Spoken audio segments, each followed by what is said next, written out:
From claims of healings and visions to the world's most inexplicable events, whether you're a believer or a skeptic, the truth is always worth the hunt.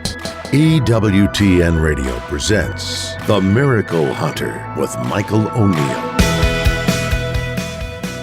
Welcome back. You're listening to the Miracle Hunter radio show on EWTN Radio. This is Michael O'Neill on the Miracle Hunter.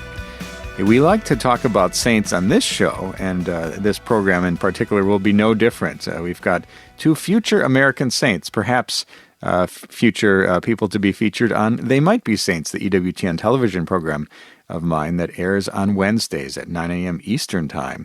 And we've got stories of two people on the path to sainthood today. We're talking today with Father Gabriel O'Donnell, who is the vice postulator for the newly named Venerable Rose Hawthorne. And you might recognize the name Hawthorne. Yes, she is related to the famous American author Nathaniel Hawthorne. And also we'll be connecting with Bishop Larry Silva all the way in Honolulu, who is going to be talking to us about the servant of God, Joseph Dutton, and his cause there in Hawaii. So we're excited to talk about two of these up-and-coming future American saints today. And speaking of future American saints, you can check out my series, They Might Be Saints. There's the episode on Rhoda Wise coming up on April 10th at 9 a.m. Eastern Time. In Canton, Ohio, Rhoda Wise was well known as a mystic with many spiritual gifts and healing miracles. One of them was experienced by Rita Rizzo, the future Mother Angelica. So I'll be relating her remarkable story in that episode, which will be airing on April 10th at 9 a.m. Eastern Time. And check out my other program, Explore with the Miracle Hunter. We have a brand new episode coming out. I'm always excited when the new episodes come out. We have so many episodes that we filmed, but this is another new one in a string of new ones. And so on Saturday, April 6th at 6 p.m. Eastern Time, I'll be going to Kildare, and I'll be exploring the life of Ireland's most famous female saint, St. Bridget of Kildare, who was renowned as a miracle worker. So check that one out, April 6th at 6 p.m. Eastern Time. Explore with the Miracle Hunter. We'll be going to Ireland. Later in the program, we'll be looking at the 365 Days with Mary project. For today, we have Our Lady of Ujaras in Costa Rica from the 16th century. And the might-be saint of the day is Blessed Annunziata Asteria Concetti from 1800 to 1882 from Italy. You guessed it. And the question of the week, does the variability in stigmata cases invalidate the phenomena as being miraculous? I'll try my best to answer that one in just a little bit. And the miracle of the week... Miracle of the Day is the canonization miracle of Francisco and Jacinta Marto, the healing of Lucas Maido de Oliveira, who accidentally fell from a height of 6.5 meters, and that was the miracle used for his canonization. So we'll be talking about that one a little bit later in the program. Let's take a look at the miracle news. Each week we talk about the miracles happening all around the world and those things that relate to miracles. And we had some pretty big miracle news this week. It was the Vatican revealed the 1951 decree rejecting the Lipa apparition that's in the Philippines in 1948. And a little side story on this one is that this has gone back and forth from the local bishop to the Vatican with approvals and condemnations, and the Vatican has condemned this apparition, and they always referenced this 1951 document from the Pope. But the document did not exist, according to many people, and even I didn't necessarily believe it existed. I had contacted the Congregation for the Doctrine of the Faith, and I said, can I please see this document? And they said it'll be available from the Secret Vatican archives in 100 years. Well, I wouldn't be alive then to see that, so I was kind of disappointed. But the document has now been released, and so the Archdiocese of Lipa announced on Tuesday, March 19th, that the Vatican has in fact revealed the controversial 1951 decree declaring that there was nothing supernatural in the alleged apparition of the Virgin Mary in Lipa in Batangas in the Philippines. And devotees have long claimed that the Vatican decree doesn't exist, and while the Catholic Church has declined to publish the document until just now. Now, the alleged apparition made headlines just recently when there was a justice in the Philippines who got a priest in trouble for speaking against the apparitions, this quote, liable for offending religious feelings. And so I think that related to this apparition in 1948. So I think that the bishops' conference knew that something had to happen, and that is what happened, is that the bishops' conference in fact intervened. And so apparently that the Vatican ruling was approved in an audience with Pope Pius XII on March 29th, 1951, and was authenticated by the current prefect of the Dicastery for the Doctrine of the Faith under Pope Francis, that is Cardinal Victor Fernandez. And so this 1951 decree, originally in Italian, reads, I'm going to read it, on the 28th day of May, 1951, by the order of the Most Holy Father's will, the apostolic delegate is to authorize the apostolic administrator to issue a document from the Curia in which it is declared that the events of Lipa, after serious investigation, turns out not to have a supernatural origin and character. In audience with His Holiness, Thursday, March 29th, 1951, and it was certified authentic by Victor Cardinal Fernandez, prefect. And so this is an amazing thing that has come out. And in addition to this document, it's been revealed that the letter of Mother Cecilia of Jesus, which was sent to the Pope, in fact, where she confessed that that this was a false apparition, this has also been released to the bishops of the Philippines. So this long-standing question of where is that 1951 letter signed by the Pope? Well, it's been released now, and it'll be available at the Miracle Hunter website, or check out the Facebook page of the Miracle Hunter. I have that posted there. So a mystery is solved related to the Lipa apparitions. Let's take a look at Catholic Pub Trivia. We do this every week where we ask a trivia question, give out a prize to an emailer that gets the right answer. The prize is the Miracle Hunter image of the Faces of Mary. And the question from last week, we talked about St. Patrick, one of my favorite saints. And according to Irish legend, St. Patrick changed his name to Patricius after becoming a priest. What was his name at birth? And the answer is Maiwin Sukkot. I think St. Patty is a little more catchy than that, but that's the correct answer. And that was sent in by Irene Horgan from Middlebury, Connecticut. Thanks to Irene for your answer. You'll be receiving the prize, the image of the Faces of Mary. Now, for this week, the question is, we'll be talking about the Holy Face devotion, and the Holy Face devotion goes back perhaps to the legend of St. Veronica. And so the question for today is, what is she known as the patron saint of? The question again, what is Veronica known as the patron saint of? If you think you know that answer and want to win the prize, the image of the Faces of Mary, send me an email to questions@miraclehunter.com, and maybe you'll be the fastest respondent with the right answer. Answers and winners will be posted on the show page on miraclehunter.com. We need to take a short break, but when we come back, we're going to be talking with Father Gabriel O'Donnell, the vice postulator for Venerable Rose Hawthorne, who was just elevated on the path to sainthood. Stay with us for that.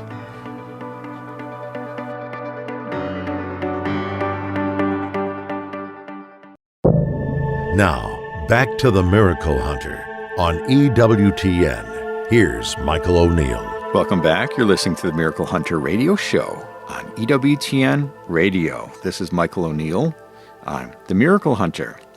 People who tune into this show know that I love talking about saints, and in specific American saints, and even more specific future American saints. And I've written a book called They Might Be Saints, and produce a television series called They Might Be Saints, because I'm so interested in this phenomenon of people on the path to sainthood from the United States. And in my book, I think I have 25 people listed who are venerables and blesseds before they have all their miracles and are declared saints by Rome. But we can add another to the list. There's 26 now, venerables and blesseds, because just coming out of Rome, there was a declaration that Rose Hawthorne has now been declared venerable, meaning that she has lived a life of heroic virtue as recognized by Rome. Well, we're so excited today to be joined by Father Gabriel O'Donnell, the Vice Postulator for the cause of Venerable Rose Hawthorne. Welcome to the show today, Father, and congratulations on this big jump for her sainthood cause. Thank you so much. It's a great joy to be with you. And a wonderful moment in the life of the church in America to have another person declared to be of heroic virtue by the church. Absolutely. Tell me about where you were when you heard the news, or how did you find out about this? Because as a I've talked to all the vice postulators, and I know it's a lot of work that goes into this. Yes, I was. I got a message in the morning right after we sang lauds. And I'm stationed at the Dominican House of Studies in Washington D.C. And I got a message from another friar who was away. And he had seen the Vatican website and the notification of the decree of heroic virtue. So he sent me a message. That's how I found out. But of course, it didn't take long for the news to percolate along the Dominican hotline. No call from the Pope or the prefect of the dicastery. No, nothing. No. But nonetheless, an exciting time, and I think that.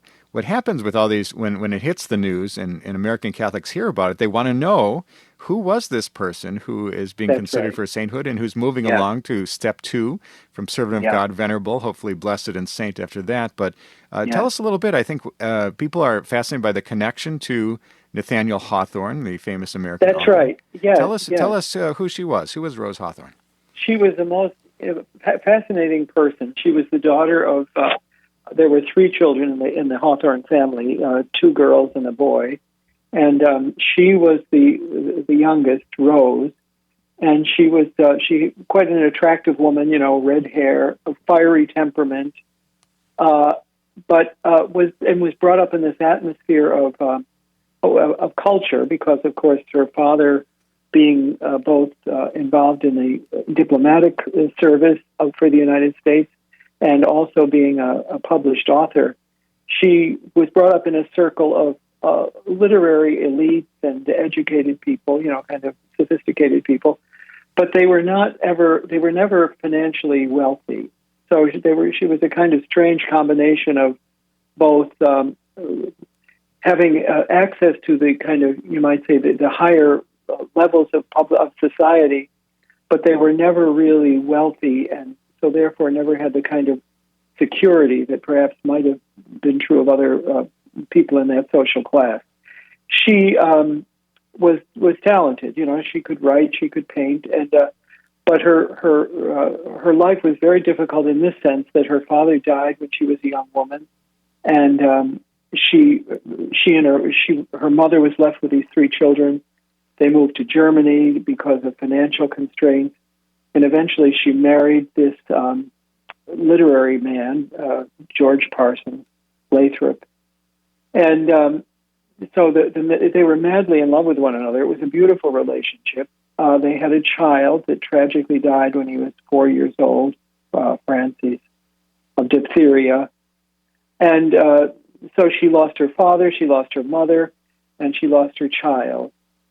And that really, and then in her own sensitive nature, she suffered a very serious postpartum depression. So she knew a lot about, not only about a kind of, what would we say, a kind of the need for an inner life in order to be creative and artistic and to write and to paint, but she knew also about interior suffering and pain. And what happened, of course, was that eventually she and George became Roman Catholics, much to the consternation of a lot of American Protestants. And in the process of conversion, Rose found an outlet for the kind of fiery and energetic temperament that she possessed, because the liturgical and spiritual life of Roman Catholicism really absorbed a lot of her drive and her energies. And she and he began to do things for others, like they would give talks in these, Catholic literary societies. They wrote a history of the Georgetown Visitation Convent, and they became really quite active in the Catholic world. Gradually, their marriage fell apart in large measure because of George's difficulties with alcohol, and they eventually separated. They had a church-permitted separation with the intention that they would eventually come back together again. though Rose gradually became to realize that it wasn't going to be possible. And during that separation, she wanted to devote herself to the needs of the poor, and the most outcast people in society at that time were those afflicted with cancer. So during that separation, she went on a stint of being trained in a hospital, and it was during that separation that George died. And this was the great kind of climactic heartache of her life, that the man that she loved so much, even though they couldn't live together, she never stopped loving him. But that turned her to, I would say, a more serious full-time dedication of her life to the service of the poor. And she and a woman who joined with her, Alice Huber, moved gradually towards founding a religious community. And through the kind of almost happenstance meeting with a Dominican priest, Father Clement Tinti, they drifted into the Dominican order. They became tertiaries of the Dominican order and then founded this sisterhood. And from then on in, Mother Mary, Sister Rose Hawthorne took the name Mother Mary Alfonsa. And her life then is one very firm dedication and selfless service to those in need, whether it be the cancerous poor or it be her own sisters that she had to form and lead. The most unique thing, probably, and daring part of the whole project of serving the cancerous poor, which caused a lot of questioning, was that she wanted to serve the cancerous poor without charging them for anything. So it was a free service. And therefore, a lot of the burden of her work was contacting benefactors, finding ways of raising money. And she did this remarkably without ever stopping to take care of the patients themselves and caring for her sisters. So she showed a tremendous amount of dedication and energy. So she was, she was a socialite. She was a married woman. She was a mother. She was a widow, and then she became a religious. And so, I mean, it's a very interesting life. And nothing that she put her hand to was done in a kind of mediocre way. She was a woman who was so driven by this interior spirit and longing for the fulfillment of love and the encounter with God, that everything she put her hand to, she did with absolute energy. So that's kind of thumbnail sketch of it. Wonderful. We've been talking today with Father Gabriel O'Donnell, the Vice Postulator for now Venerable Rose Hawthorne. Thank you, Father, for going through that incredible retelling of a remarkable life, as you mentioned, somebody who had different aspects of her life that most people, you don't see that all in the same person. So that's right. That's quite remarkable. When you put together the positio, the position paper about the virtue of the person's life, what were the main virtues that you focused on when you submitted that red book to Rome? I was the postulator for the diocesan cause. Mm-hmm. And then when it goes to Rome, there is a Roman postulator, and it was there that the positio was put together. So I was not really the author of the positio for this cause. I was for another cause, but not for this. But of course, the main virtues were that you see in her is this. What would we say? Well, both humility and this magnanimity is the virtue that we would technically call it. That is the ability to think of doing great things for God. She was a woman who had vision and was never deterred by the obstacles or the failures that she encountered. So, the positio, I've never really read the positio because it's not available to me. That's only available once there's a beatification. Well, and then for her to move on to beatification, she needs a miracle. So the search for miracles is on. How is that going? That's going well. There are 2 or 3 reported miracles, as we would say, and they have been submitted to the dicastery for the causes of saints. And that means that they will have to go through the lengthy and very thorough process of being vetted by the congregation. And that will involve a medical analysis or testing, a theological vetting or testing, and also an historical vetting or testing. And that means that a tremendous amount of research and gathering of documents has to be made.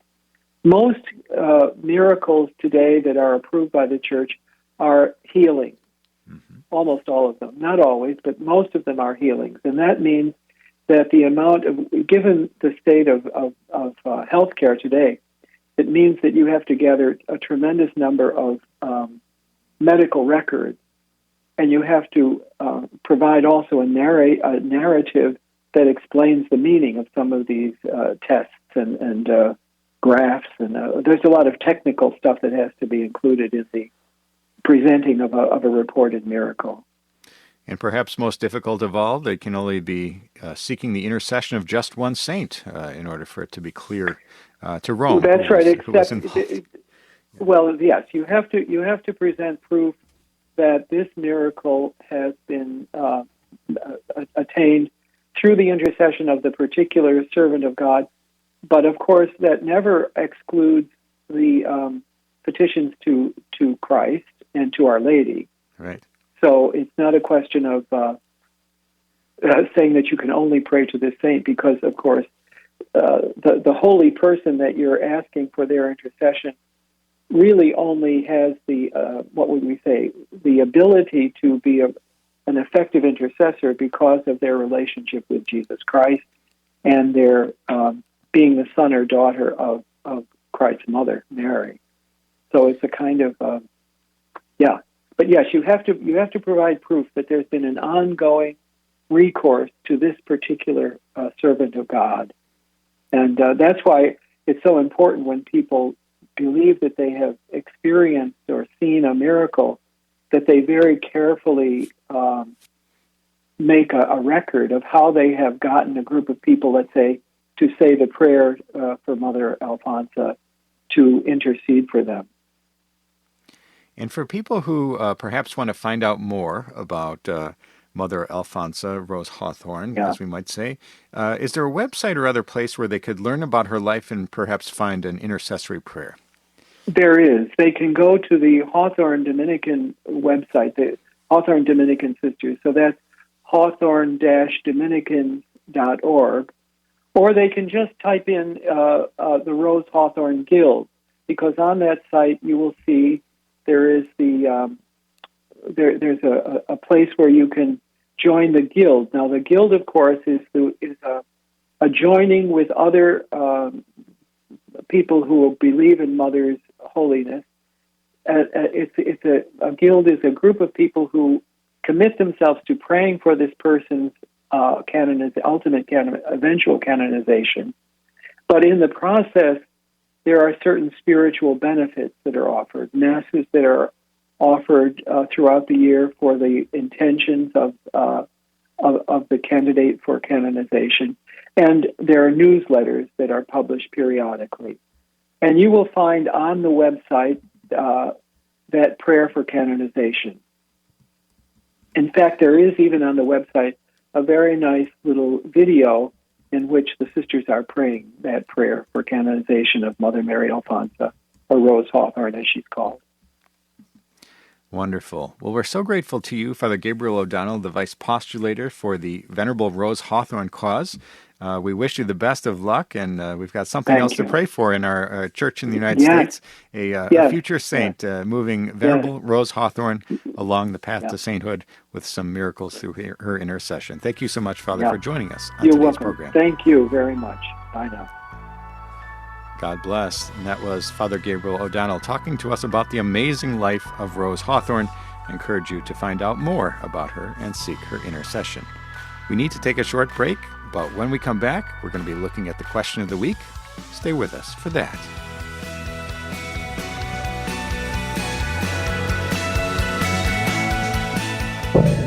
Now, back to the Miracle Hunter on EWTN. Here's Michael O'Neill. Welcome back. You're listening to the Miracle Hunter radio show on EWTN Radio. This is Michael O'Neill. I'm the Miracle Hunter. I love getting your questions. People write in from around the world with questions about miracles happening in today's world and those that have happened centuries ago.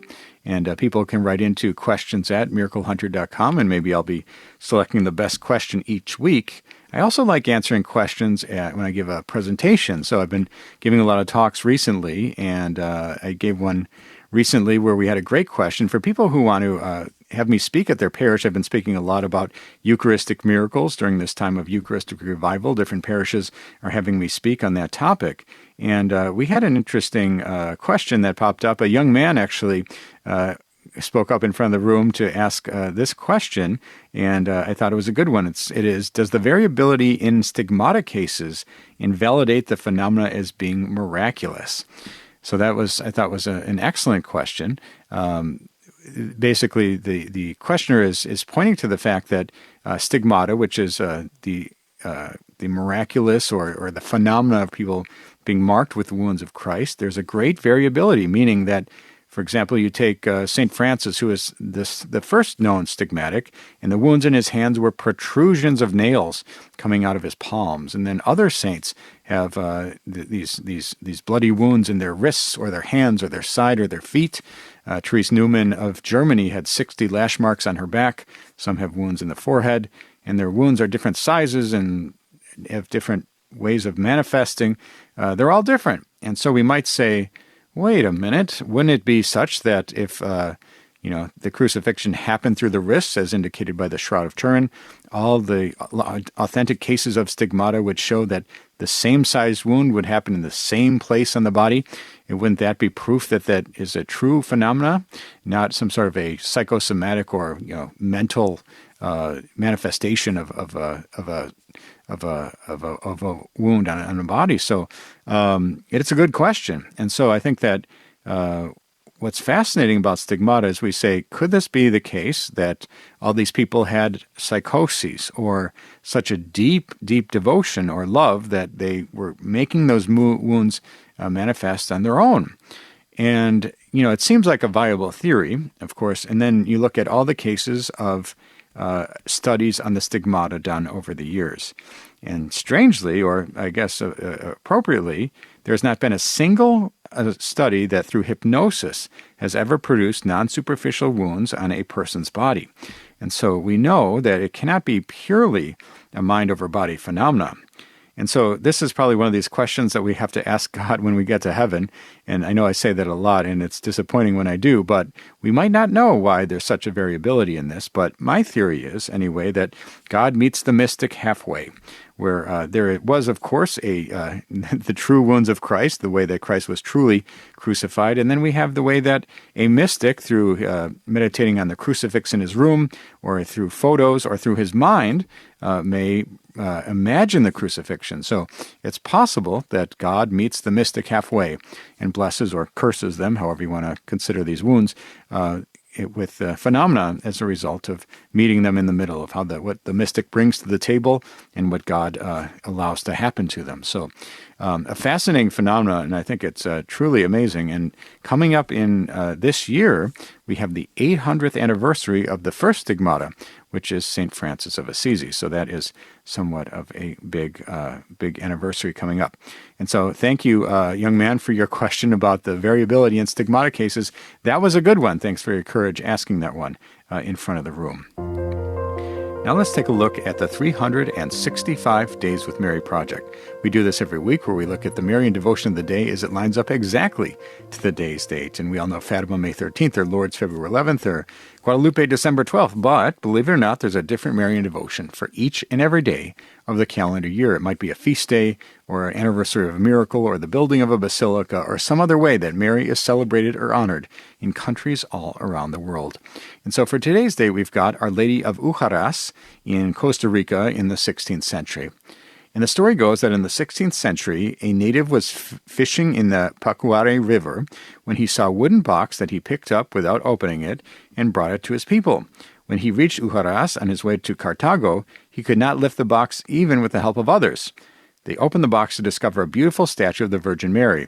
And he told the monks at Conception of Ujaras Monastery that from this place spread the devotion to Our Lady of Ujaras to several parts of the country, including the ancient capital of Cartago. And so that is Our Lady of Ujaras in Costa Rica in the 16th century. For more information on this fascinating devotion, or any of the hundreds of other Marian devotions from around the world, you can connect to 365dayswithmary.com, visit the Facebook page with over 10,000 followers, or download the free app from the Apple App Store, 365 Days with Mary Marian Calendar.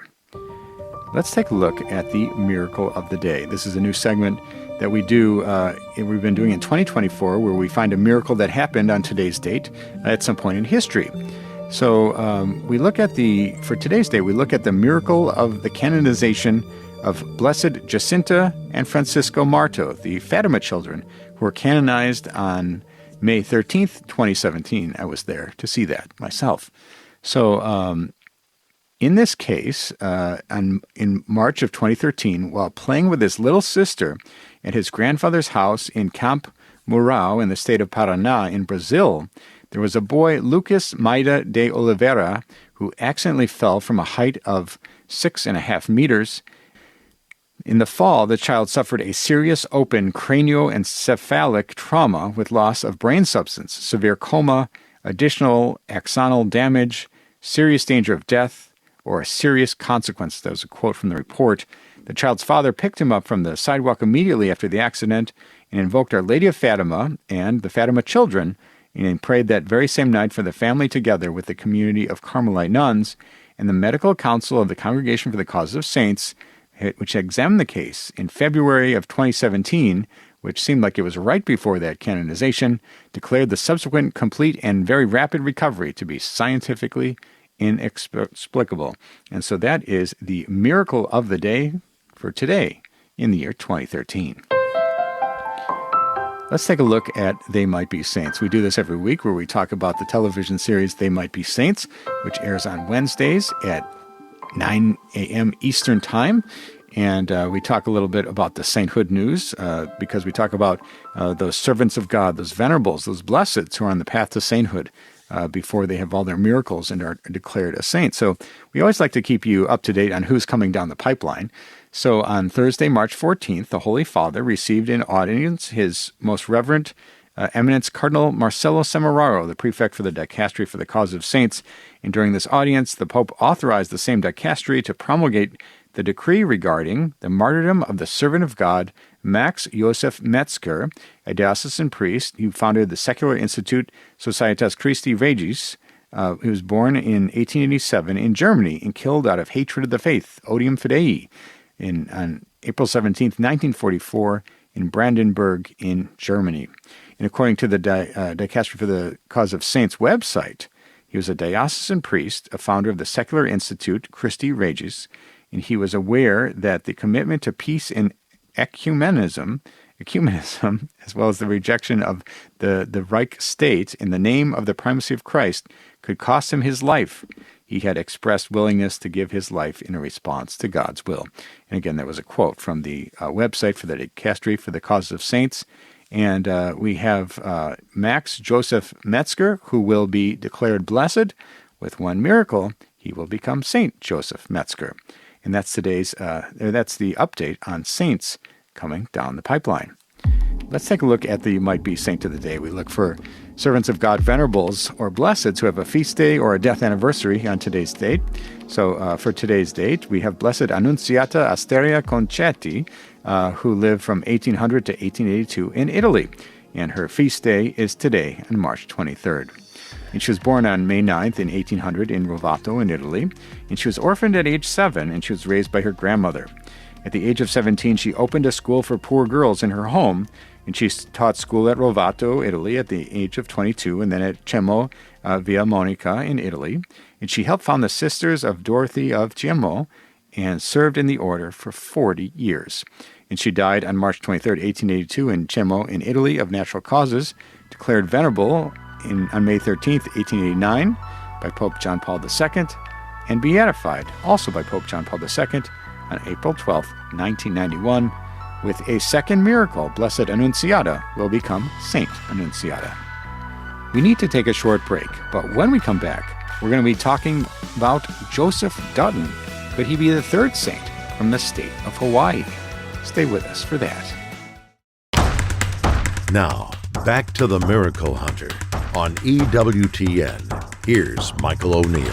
Welcome back. You're listening to the Miracle Hunter radio show on EWTN Radio. This is Michael O'Neill. I'm the Miracle Hunter. People who listen to this show have probably tuned into my television series called They Might Be Saints, which is a show about Americans on the path to sainthood and the search for canonization miracles. And of course, when we talk about canonization of future saints, we talk about the 4 stages: servant of God, venerable, blessed, and then with 2 miracles verified by Rome, saint. And we have a number of cases in the United States, perhaps as many as around 100, of people who are advancing along this path, and somewhere around 25 who are venerables and blesseds before they have attained the designation of sainthood in Rome. And so we have somebody coming to us that's a servant of God, Joseph Dutton from Hawaii. You all know about St. Damien of Molokai or St. Marianne Cope as being the 2 saints of that state. But believe it or not, there's a third person who's advancing along the cause towards canonization. And just this past January, we saw the movement from the diocesan phase to the Roman phase related to this cause. So we're excited to see somebody who is around the corner, perhaps, moving ahead to the next stage in sainthood. We're so grateful today to be joined by Bishop Larry Silva of Honolulu, all the way from the great state of Hawaii, joining us today to talk to us about this future American saint, Joseph Dutton. Welcome to the program today, Bishop Silva. Thank you. Aloha to you all. Aloha, Bishop, and thank you for joining us today to talk about Joseph Dutton. And as I mentioned, most Americans know that American Catholics know St. Damien of Molokai. Some might know St. Marianne Cope, but nobody knows that there's a third potentially. Tell us who was the man, Joseph Dutton, going from Civil War veteran to a missionary with Father Damien. Who was the man, Joseph Dutton? Yeah, so Joseph Dutton was born in Stowe, Vermont in 1843, and at the age of 4, his family moved to Wisconsin. He was very interested in military things, and as the Civil War started, he became a soldier in the Civil War for the Union, and he was a quartermaster sergeant during the war. He was also charged with the rather gruesome task of disinterring bodies that had been hastily buried on battlefields and putting them into national cemeteries. And so I think he developed what we now call post-traumatic stress disorder. So after his military service, he married for about a year. It was a disastrous marriage. His wife was unfaithful and very extravagant, and so they separated after a year. And then he began drinking heavily. He worked at a distillery and wanted to indulge as much as he could, and did many dissolute things that people who drink too heavily often do. And so he lived a life that he was not proud of. But in around 1881 or 82, he wanted to do penance for his dissolute life. And so he first went to Gethsemane Monastery, thinking that was his vocation and the way to do penance. He was there a little over a year, but it was discerned that that was not his vocation. And around that time, he heard about Father Damien and his work with the patients with leprosy in Molokai. And so he volunteered to go there and help Father Damien. So he arrived in Kalapapa, which is the little tiny north peninsula of the island of Molokai, where the leprosy settlement is still in existence. although people are not confined there as they were before, forcibly. Nevertheless, Joseph Dutton went there to help Father Damien. So he was there about 2 years with Father Damien, and then Father Damien died. But altogether, he was there 44 years. Wow. He did not take any salary during that time, just lived on the room and board that was provided for him. But during that time, he was a great companion to Father Damien during his lifetime. But then he was in charge of the boys' home because many of the people who were sent there were minors. And so Father Damien established 2 homes, one for boys and one for girls. And St. Mary Ann Cope ultimately took over the girls' home, and Joseph Dutton took over the boys' home. So he ran the boys' home for close to 40 years. And, of course, he was very hands-on. He became very proficient in medicine, and even though he wasn't a doctor, but he helped dress sores and even did some minor surgery under the doctor's supervision. So he was just a real asset to the people there, and loved them. He was a daily communicant. He was somebody who took his faith very seriously. By the way, he became a Catholic after his conversion, after his repentance, and at the age of 40, he became a Catholic, and it was at that point that he wanted to do his life of penance. Amazing. We're talking today with Bishop Larry Silva of Honolulu about the servant of God, Joseph Dutton, and the canonization cause that is underway. And Bishop, as we talk about this cause, all causes have sort of a different backstory of who launched it or who decided to put the effort behind investigating the life of the servant of God and advancing it forward. How did this cause come to you or to others that moved this forward? Yeah, so of course we always knew about Joseph Dutton and his history with Father Damien and the leprosy patients there in Molokai. But it was about 10 years ago, a psychiatrist named Maria de Vera came to see me, and she was very interested in promoting the cause of Joseph Dutton. So I told her, well, let's get a group together and see what interest there might be.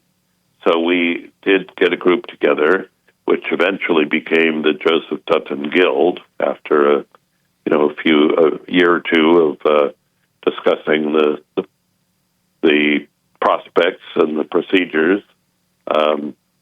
So then the guild formed. I'm going to say about 8 years ago was formally established, and then Maria eventually became the president of the guild and has been doing most of the work.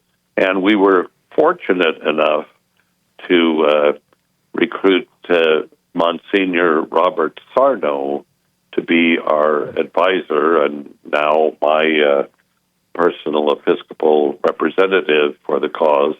Monsignor Sarno is the priest of Brooklyn, and now retired, but for 38 years, he worked for the Congregation for the Causes of the Saints in Rome.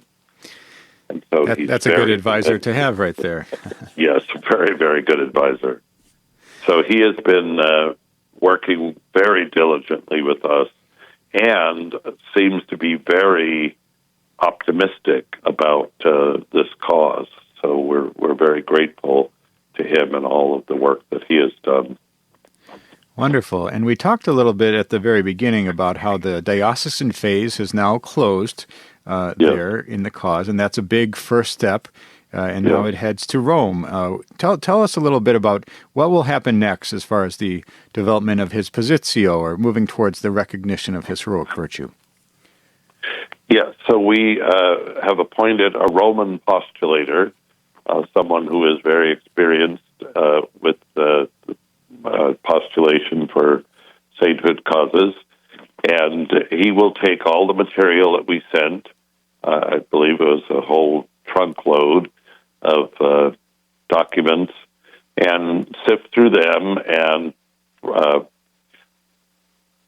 a positio, which is basically a paper describing the life and virtue of the servant of God, Joseph Dutton, and including people's devotion to him and his intercessory powers.